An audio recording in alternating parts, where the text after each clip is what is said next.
Well, hello there, and welcome to episode 103 of the Unfuck Your Biz podcast.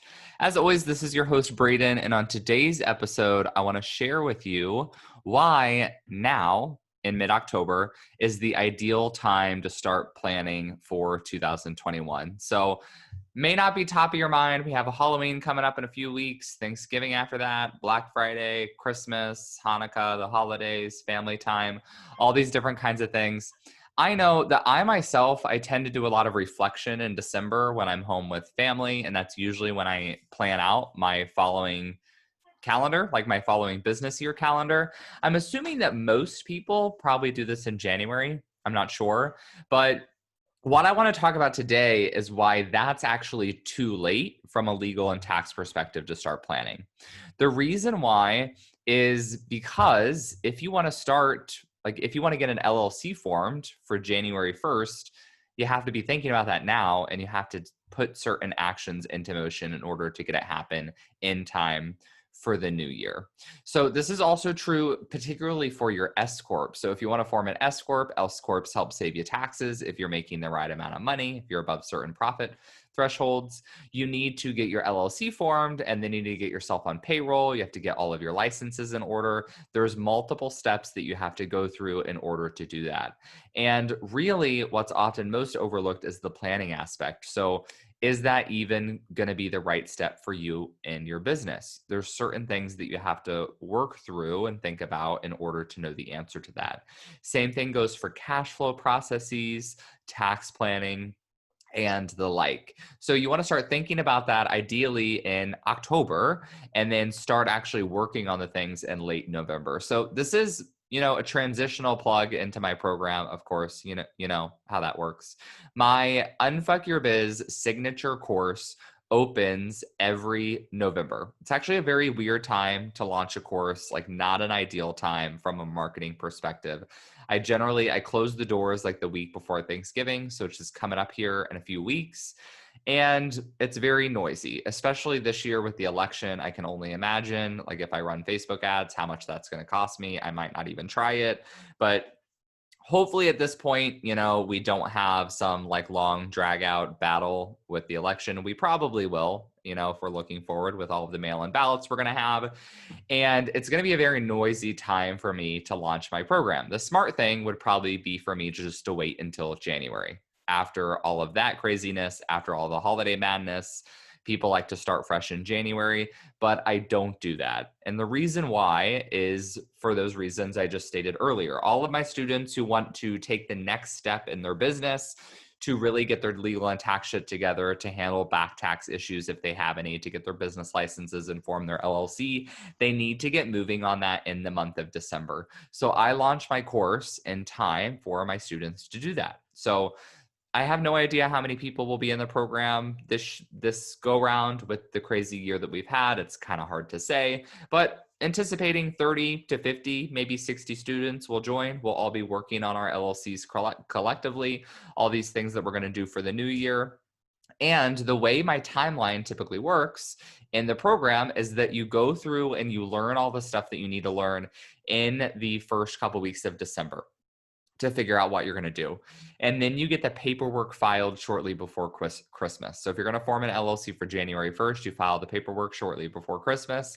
We take a break for 2 weeks and then we reconvene. Your business entity is set up for the new year. You're good to go. And then we get into the other topics. If we waited until January, not necessarily a problem, but especially if you form an S corp, it's wonky to like have it start February 1st, because then you are taxed one way for the first month of the year, you're taxed a different way for the last 11 months. It makes your bookkeeping a little bit more complicated. There's just additional steps.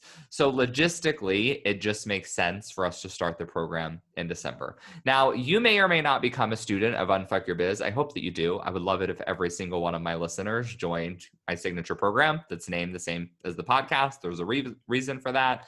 But even if you don't, you want to start planning now. And full disclosure, like you may already know when I launched the program last time, it's a $2,000 course. It's a big investment. I understand that. There's a ton of support though. You get a lot of help from me throughout the program. If that's wildly out of, your budget and what you can spend, that's actually why I wrote my book. So I've been talking about the book the past couple weeks.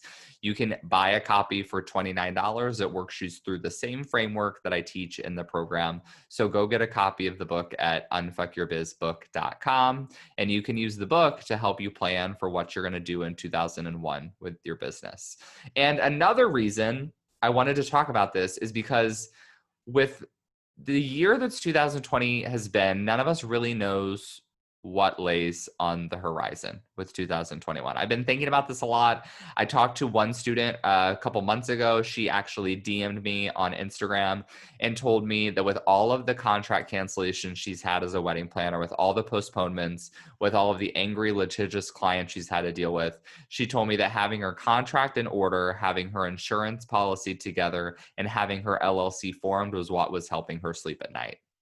And that was kind of a scary message, but also something that comforted me, and knowing that sometimes we lose sight of this, right? So I don't have a program where I teach people how to make tons and tons of money. It's more about security. It's more about protecting yourself.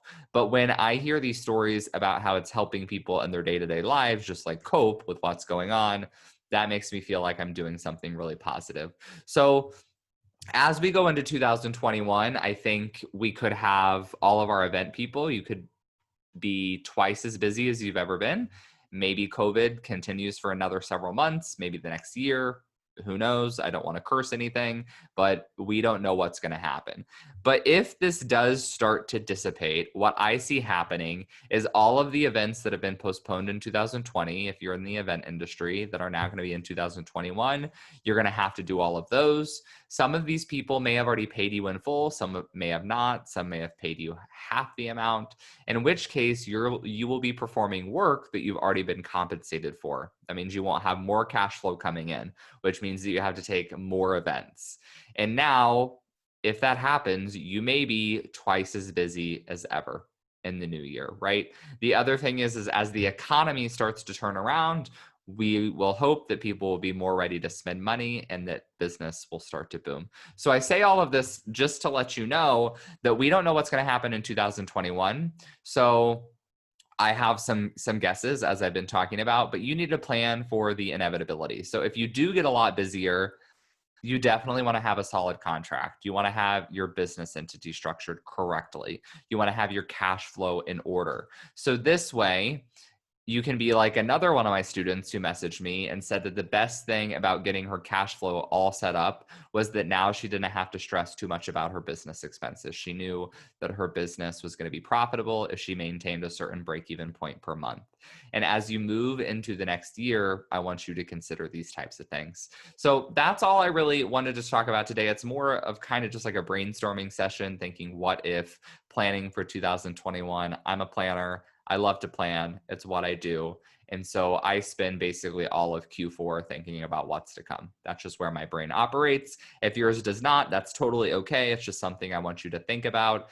And like I mentioned, you can keep on the lookout for my course, which will be happening in a few weeks. The doors will open. Meanwhile, if you haven't already, grab a copy of the book. Even if you think you might want to join the course, but you're not sure, you can get a copy of my book. You'll learn a lot more about my process and how I teach. And then that'll help you determine whether you want to take the next step. So hope this was helpful. I hope you enjoyed the episode. I will be back in your podcast app in a few days for the next one. And I hope that you have a great weekend. Later.